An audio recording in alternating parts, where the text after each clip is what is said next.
Oke, kalau gitu langsung aja biar waktunya nggak terlalu lama. Ini langsung saya jelaskan, cuman penjelasannya singkat aja. Lebih ke saya membacakan ini. Nanti sambil nunggu kalau misalnya Mbak Yuli mikrofonnya sudah bisa langsung dilanjut. Tapi kalau enggak, ya saya jelaskan sampai akhir. Jadi untuk modul 9 ini, modul penghabisan ini kita ngomongin soal perencanaan pesan media yang fokus terhadap analisis konsep-konsep pesan dan juga analisis dan aplikasi dari perencanaan komunikasi, perencanaan pesan dan media gitu. Jadi kan banyak tuh jenis-jenis pesan yang kita sampaikan berupa apa ini namanya periklanan atau politik, halal politik kalau itu ngomongin soal politik ya, yang bersifatnya retorik atau yang lain-lainnya. Nah, untuk mengukur itu semua kita bisa menggunakan yang namanya analisis isi.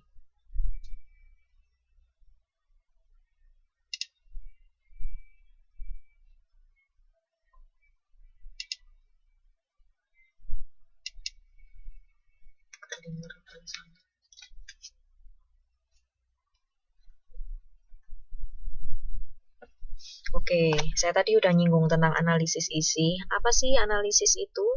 Ternyata banyak yang mengemukakan hasil risetnya tentang analisis isi, yaitu ada dari Krippendorf, ada Kerlinger, dan Berelson. Nah, yang semuanya ini di apa ini namanya disingkat atau disimpulkan menjadi definisi yang seperti ini, yaitu suatu teknik penelitian untuk mengambil kesimpulan yang valid atau sahih secara objektif, sistematis dan kuantitatif dengan mendeskripsikan tujuan, sistematika dan deskripsi kuantitatif. Itulah yang dimaksud dengan analisis isi. Gitu. Ya, jadi kalau misalnya mau mengadakan penelitian, analisis ini terletak di mana? Yaitu di penelitian kuantitatif, karena nanti kita banyak memasukkan mengkode apa ini namanya simbol-simbol pesan gitu.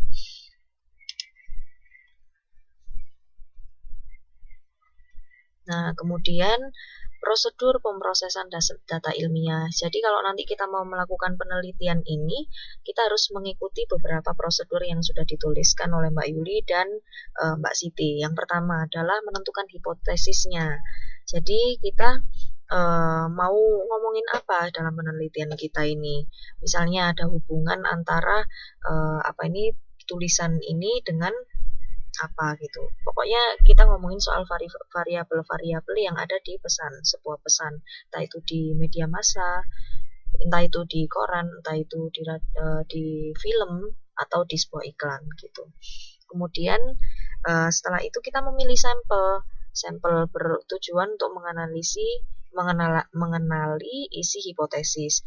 Misalnya kita mau mencari tahu tentang globalisasi di surat kabar Kompas gitu. Nah, kali ini kita sudah menentukan sampelnya kan. Nah, terus hipotesisnya tadi kita ngomongin soal globalisasinya gitu.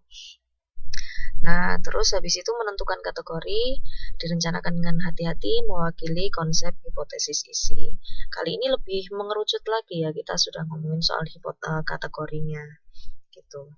Kemudian setelah itu menguraikan proses pengkodean dan melatih staf pembuat kode, saling ketergantungan, internet, akurat dan independen.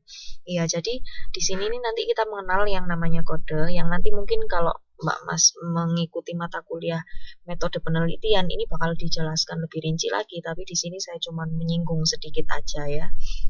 Jadi, kenapa kok ada staf pembuat kode? Ya, karena ternyata di dalam analisis isi ini bukan cuma kita sendiri yang menganalisis, tapi juga ada pengkodernya yang lain gitu. Jadi ada minimal 2 orang yang ikut menganalisis sebuah pesan di dalam media gitu.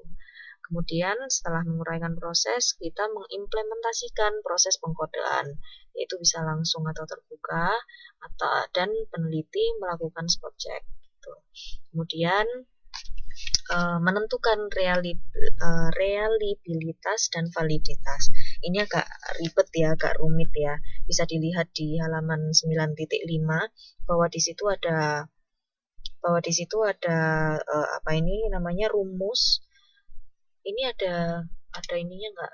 Ditulis nggak rumusnya?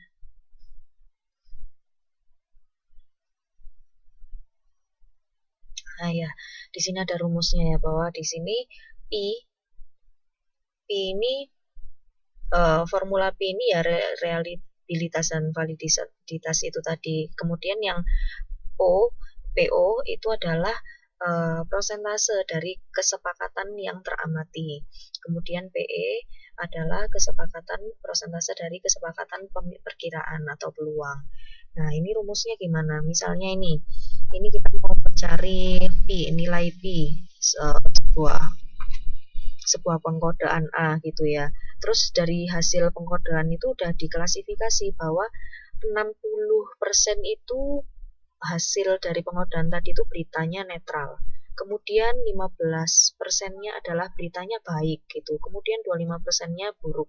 Nah, itu kita bisa masukkan di sini. Kayaknya saya agak nggak masuk ini nanti kalau menjelaskan, maaf ya, saya nggak bisa menjelaskan lebih banyak lagi. Bisa dilihat di apa ini di yang halaman 9.5 karena butuh harus ditulis sebenarnya 60%-nya di sebelah mana, 15%-nya sebelah mana. Nanti bisa dipahami di halaman tersebut. Tidak saya jelaskan karena kalau saya ngomong nanti kayaknya percuma, nggak begitu nyampe juga.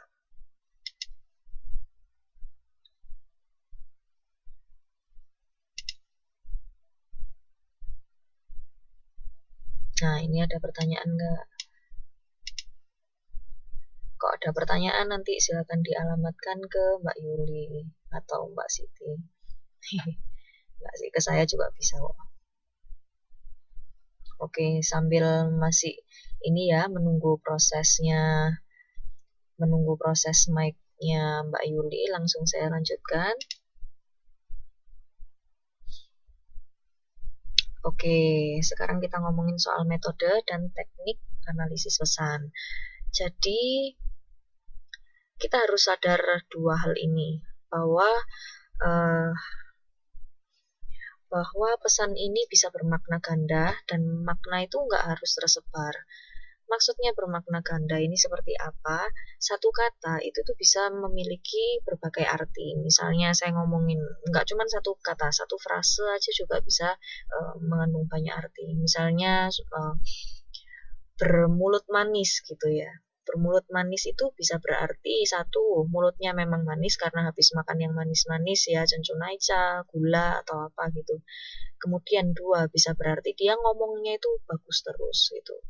Ngomongnya kata-kata yang manis-manis terus, bernilai positif terus. Nah, seperti itu. Nah, itu harus diperhatikan. Nah, kemudian ini juga ada kerangka kerja sederhana yang dikemukakan oleh Kippendorf tahun 93, yaitu yang pertama, data yang dikomunikasikan kepada analisis.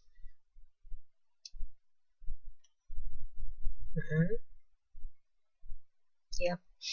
Nah, kemudian ada konteks data, kemudian bagaimana pengetahuan analisis membatasi realitasnya, kemudian target analisis isi, inferensi sebagai tugas intelektual yang mendasar, dan yang terakhir adalah kesahihan sebagai kriteria terakhir keberhasilan. Gitu. Oke, langsung lanjut aja ya.